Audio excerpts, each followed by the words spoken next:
Hey, how's it going today, Sandeep?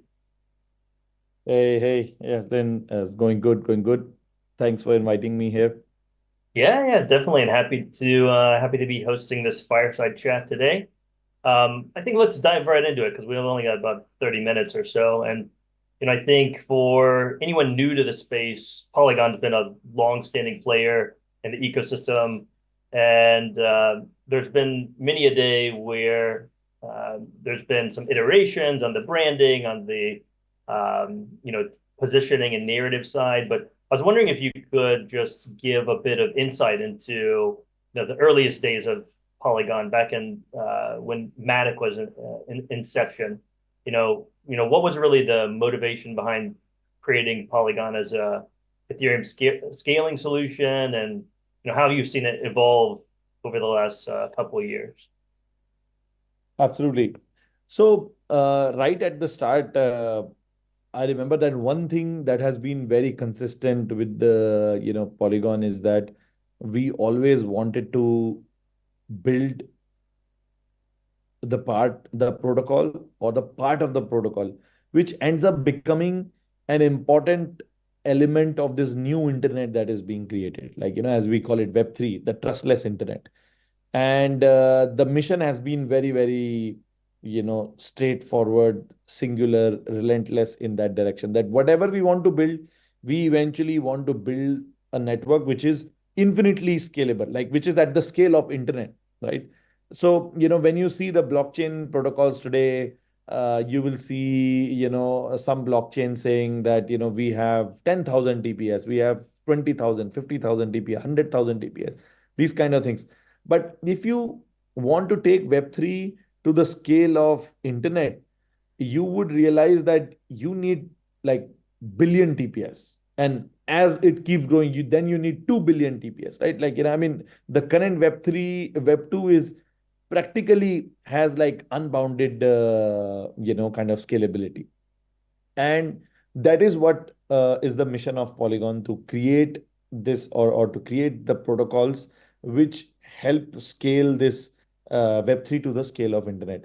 And that is why you must have seen that we have almost invested like $1 billion in the past, from the Polygon, ecosystem, foundation, whatever it is, in building the zero knowledge technology. Like today, I can really confidently say, and I think anybody who's building in this space knows that Polygon has the most strongest ZK research and engineering teams, and we have been the first one who created like a full blown, fully functional ZK rollup. Now we are working on this very interesting protocol called AGGLayer, called aggregation layer, and we believe that aggregation is the end game of Web3 scaling, where Polygon now is very simple. Polygon's idea is very simple. Polygon is aggregation layer. We call it Ag layer, and there is this product called Polygon CDK, where anybody can create their own chains, or their own chains, like they can spin up their own chains, but they are all integrated and they feel like one single chain, right? And that is the goal of AggLayer. With that, we believe that, this basically, if let's say already Polygon has like maybe 5 or 6 chains are already live, which are connected with each other, and then we are increasing or in fact reducing the latency on the interconnectivity on the chain by improving on the ZK technology. But you can imagine a future where this AggLayer will have like probably 1,000 chains connected to it, and all those 1,000 chains, like for the end user, they feel like one single chain. Like today on the internet, whether you are joining from, like I'm joining from, let's say, Middle East, from Dubai, somebody is joining from US, somebody is joining from Southeast Asia, but they are all on one single internet. Similarly, Polygon with Ag layer and this CDK, that's the final version of Polygon today. And you ask that, how is this looking today? That today is very, very simple. After all of this years of research, we are very, kind of logged in on the architecture, Ag layer, and the CDK, which will CDK will allow like many of these chains to be created, but they all, for the end user, they'll feel like one single chain, the way the internet feels like one single internet, no matter where you join from. Got it. Yeah, I mean, it's been amazing to see the progression on the roadmap and basically hitting all these major milestones over the years to eventually build up to something that's as scalable and um, foundational to the overall ecosystem as you guys have been thus far. I mean, just with AggGlayer in general, you mentioned there's something like a handful of new projects that are launching. Over at Gevulot, we're in talks with quite a few of these on the ZK side. Could you explain or talk about some of the key projects that you guys have launching, or any new ones that you can give a little bit of alpha in early that are coming on board with AggLayer? Yeah, I mean, there are like tons and tons of many layer ones have announced that they will be connecting to the ag layers. Many upcoming top layer ones are connecting to the ag layer. Then you have recently like OKX launched their own chain. Then there is another big exchange in the Southeast Asia. They are launching their chain with us. There is a large brand in like Southeast Asia, global brand. They are launching. We are seeing like already a large number of enterprises are also launching these chains with CDK chains. Like basically this solves the biggest problem of enterprises is that previously they used to have like they have only two choices. Either they create a private blockchain, which is not really a blockchain, is like, they are running the three, four nodes, Mm. or you go to a public blockchain, which is the Wild West. Like you don't have any control uh, on the regulated nature of it, who is validating the chain and all that. But now you have a solution in the middle. You can have a full blown trustless blockchain, but you only are running it as a single sequencer, let's say zero knowledge network. And it's fully trustless to the end user, but you still have all the control over how you want to put the regulation and all those things. So a lot of enterprises are coming in. We think that this will open the floodgates. Then on the Web2 front, I already told you that our own ZK EVM chain, Polygon ZK EVM chain, is connected to the AG layer. The Polygon POS chain, which is widely accepted as one of the top three most adopted blockchains, that is also connecting to it. OKX, I already told you. A Star Network, the leading blockchain in Japan, already is connected to it. And there are like multiple more that are lined up in the next few weeks. And this is all when CDK is just still mature. Like, it's a very new stack.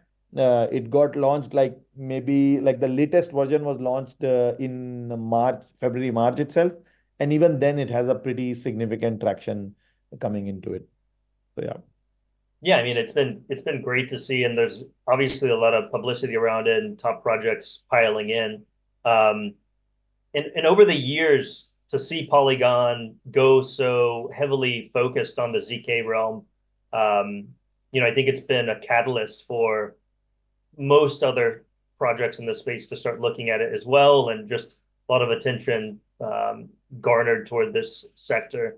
How do you feel like Polygon's gone about creating a more holistic, unified, let's say ZK secure ecosystem? What's the end goal for tying everything together with AggLayer at that point? And just to reference off of that question, I saw that Vitalik recently posted on Twitter an idea about having this credibly neutral interop layer that everyone could plug into without any kind of token gating or anything like this. And you had retweeted and mentioned about AggLayer being foundational toward that. Yeah. Where do you think you align with Vitalik's ZK in-game vision with Polygon as well?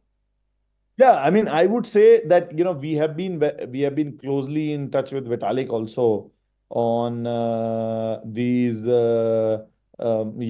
technologies, especially on the ag layer. So, what he's saying, like, I mean, we speak with many people in the Ethereum Foundation also, that how can we build it in a way, because it's being built for Polygon, like, with the Polygon's communities, kind of,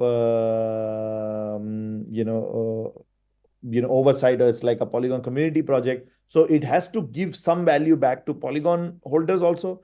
But then we are already like very openly debating and kind of working, trying to figure out that what can be the ways where we can make it more neutral, where everybody can adopt it, while making sure that the value comes back to the the Polygon community also. So those are the two main kind of weighing points on this. But otherwise, like what Vitalik mentioned, like we have been saying this for last 6 8 months, exactly the same kind of architecture what Vitalik talked about.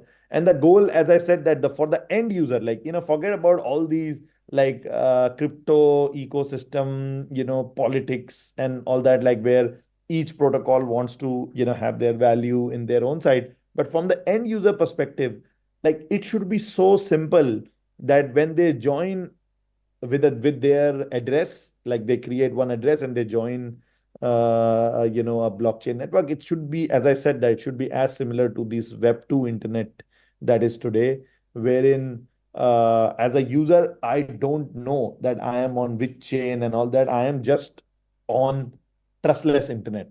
That's it. For the user it should be, there is a trustful internet and there is a trustless internet. I am on trustless internet, my money is my wallet. I don't care which chain it is and all that. I just click, click, click. I run some applications. I work on some applications, and there is no, in the background where my money is going, how it is being bridged, which chain it was. Like I don't. I should be completely abstracted away from it. And I think like if you see the internet also was able to do this.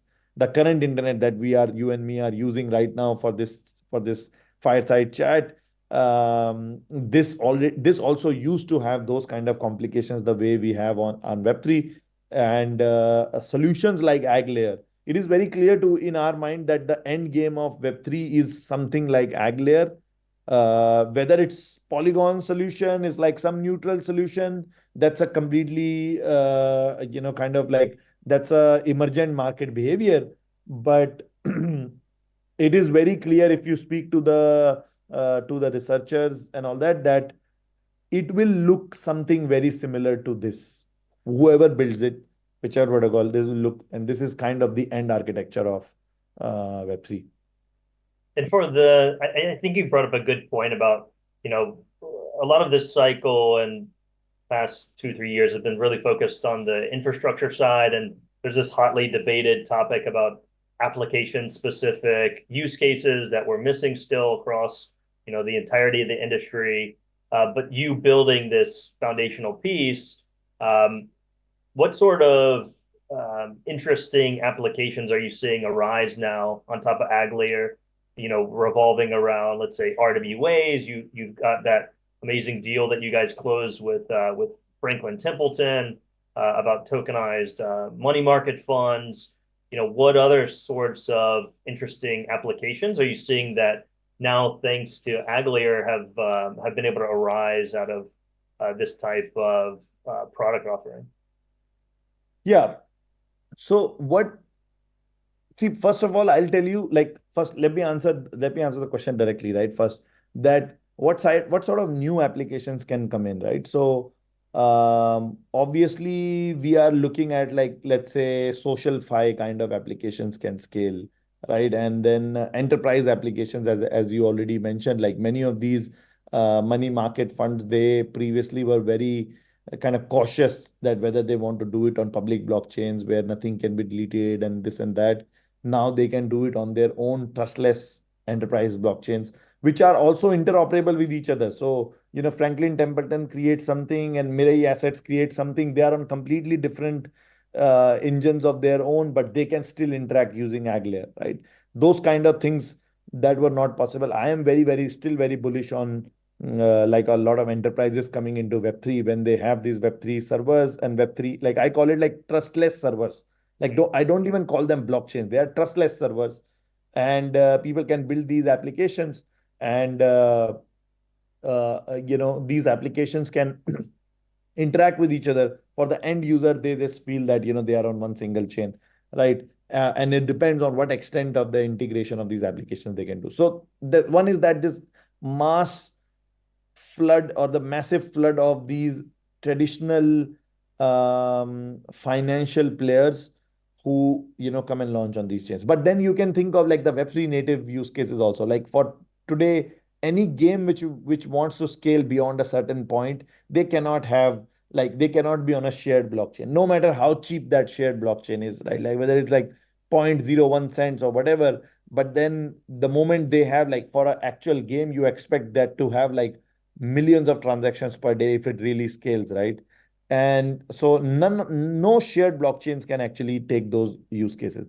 But then I also say that on a higher level, I see blockchain and Web3 more as cloud computing, right? Like the cloud, you don't go and ask that what are the use cases cloud computing enables, right? For me, cloud computing today is trustful compute, and then this is trustless compute, and then use cases, any use cases. This is agnostic to all the use cases, like wherever, whichever use businesses need and require trustless, like the where the customers require more trustlessness, more freedom with their money, more ownership of their data. And I think like that is like a more higher level kind of wind which will take, because it's a behavioral change, societal behavioral change, where any customer, like for example, anyone like you, me, who have experienced Web3, we we naturally want to interact more with the applications where like I have more ownership, right? Like as a user. So I think like that's a more user behavior and user demand kind of trend that will happen. But on a higher scale, I see Web3 as more like cloud computing. It will support, it's more of a horizontal. Like when we talk about what are the use cases in Web3, we are more talking of Web3 as a vertical, right? That, okay, these are the use cases of Web3. I feel Web3, when this level of scale is available and it's no longer like only these shared blockchains and them like this meme coin and like casino like activity happening, when the scalability is truly available and anybody can use it, then it becomes more of a horizontal, and it will have implications in travel, in education sector, in real estate, finance, media, and we all know, like in media like this, for example, fake news and verifiability of news, your score, credit score, this, that, in terms of like a quality of the story producing, this can be there, right? In finance sector, we know so many of these use cases are there. In gaming, we know so many of these cases. So this will cut across multiple sectors. So I am not really, to be honest, because even though everybody will keep saying that, like Web3 now the scalability is here, where are the use cases? I strongly disagree with that. I don't think scalability is here yet, because you have few blockchains which can do now, 2000 TPS. But 2000 TPS for what? Like 2000 TPS, you have a shared computer. It's not like one single application has 2000 TPS at their disposal. It's a shared blockchain, and that blockchain is doing 2000. Is it enough for the whole Web3's, for whole world's Web3 to exist? Like if the whole world comes to Web3, it's not enough, right? You need infinite scalability, but unified, liquidity across these chains. That's the motto of Polygon AggGlayer. And once that is available, that true scalability is available. I don't think true scalability is available in Web3, where you don't have to think about these things, but you think about like how you can enhance your user experience and enhance your user trust in your application. Then that once that scalability is available, many use cases will come in. Yeah, and I think you brought up a good point as far as um, trustlessness leading to a lot of these applications as well. As far as AggGlayer and being incredibly neutral, trying to decentralize the stack, what's your thesis on uh, decentralizing your prover set? Going about and doing decentralized sequencers is something that has been commonplace in talk these days.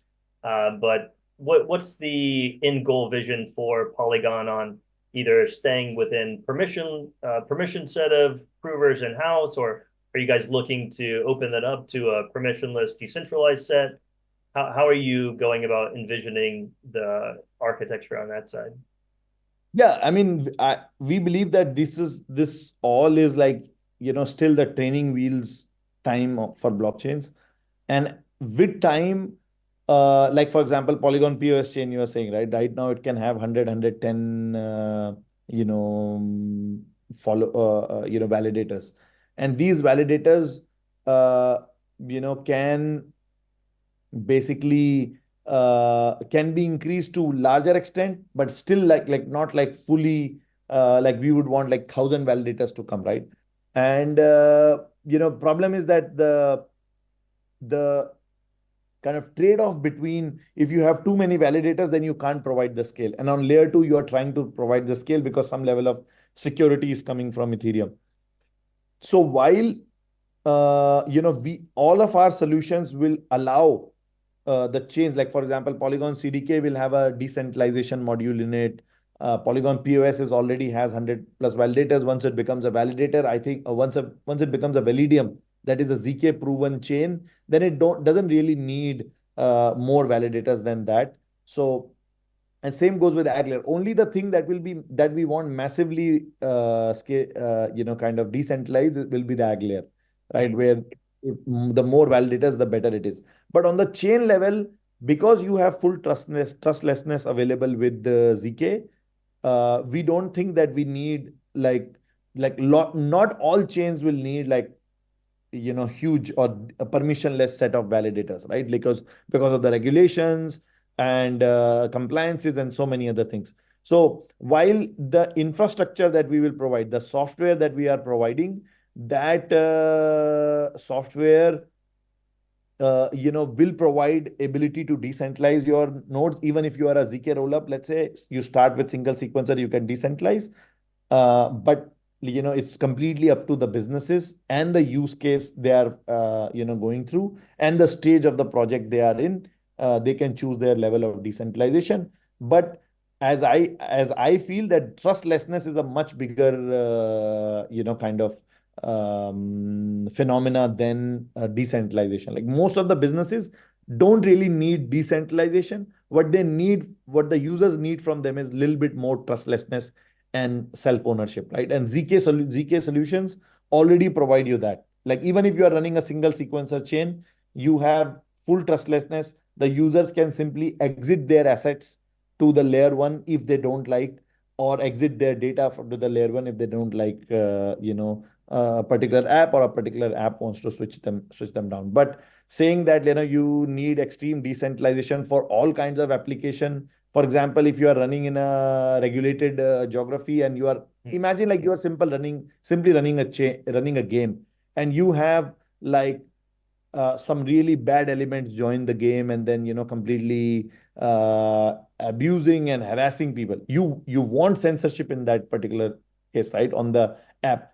So you want to block the user, this bad user, from to create a safe environment for other users. But you also want to provide that user, if they want to, and if they brought any assets, they can take their assets or gaming data out of your system, and then they are on their own, right? So you need all of these features. So permissionlessness more and more will be provided as a feature, but it's up to the businesses how much permissionless, how much decentralization they need. One thing that is not negotiable is trustlessness, and that comes from the ZK proofs. If you are submitting ZK proofs, how you run your sequencer is up to you. Right, exactly. So that's what we're basically building out with our ZK Cloud initiative and overall compute network at Gevulot as well. It's why we found such good alignment with many of your teams so far on that side for deployment. So excited on that front. Speaking of trustlessness, I think it flows really well into one of your new initiatives, Sentient, and the AI work that you guys have been pushing on for model development, and was just wondering if you could explain a bit about what's going on that side, and uh, what is this new project and product you're working on from that front? Yeah. So, like for example, for growing Polygon ecosystem, I already keep working on and keep supporting a lot of projects which are building different sectors. For example, gaming. I invest from my angel side also and all that, and incubate many projects. Like for example, Deepin. So, but once in a while there is a project which is like really close to my heart, and I think like this can be a very big category. And AI and crypto, as we all know, like as we all are like very worried about like the safety of AI, especially AGI coming in and all that. So sentient, is a open AGI protocol wherein, truly like what open AI wanted to build, but it ended up becoming closed AI, right? So, trying to truly create a open source AI environment wherein the open source builders can build these models, train these models, and anybody from the ecosystem can use those models, but those models are also still monetizable, right? So that the strong model trainers, they have incentive to train and create better and better quality models, right? And keep to fine tuning those models, release more new versions so that when people use, they are using high quality models. But because there is this monetization feedback loop, so they are very well incentivized to do all of this. So you can very simply think of it like sentient as a decentralized, you can think of, like, many people might have heard about Hugging Face. So decentralized marketplace for AI models. But these AI models, we are doing something very novel called like model loyalty, which has kind of like opened up a new branch in the field of AI plus cryptography, which makes model loyal to the network. That means the model needs to pay back to or the user needs to pay back to the network or the community who is building this model, while the model being completely open. So it's a kind of a like very high, very deep tech, research, project. Has, one of the co-founders is Pramod Vishwanathan, who's the professor of computer science at Princeton. He's also the co-inventor of 4G, like the 3G, 4G, 5G system that we have. So very, very deep into the cryptography. And he's also, like, incidentally, the professor of Sriram, the founder of EigenLayer. So, very, very deep into the AI and the cryptography ecosystem. So we hope that Sentient actually can truly create the open source AI environment where you can build your AI models, but they are still monetized back to the community, or to the creator of the models. Got it. Got it.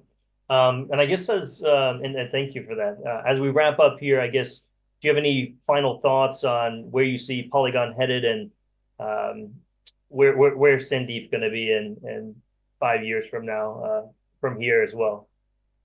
Yeah, I am extremely dedicated to like Polygon as a whole. I believe that Polygon will, become the one of the most dominant, and hopefully, like, as I'm saying, like all of these protocols are evolving. Polygon will end up becoming the protocol, or a very important protocol in the overall stack of Web3. Like, there will be multiple other things, but I am hoping that on the aggregation side, for example, Polygon becomes the main player and aggregates blockchains, whoever is building what kind of blockchains.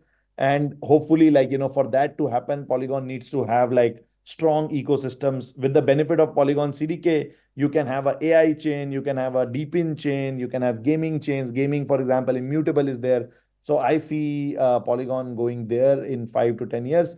And like, I feel that Polygon is at least like 10 to 20 years journey. If you like Vitalik, if you see on Ethereum, it's already 10 years. It almost feels like Ethereum is just getting started. For me also, after like 7 years in at Polygon, it feels like it's just getting started. Probably it needs 10 more years. So yeah, 5 to 10 years. Like, I want to grow Polygon ecosystem very, very heavily. Got it. And final question is Polygon the ZK endgame?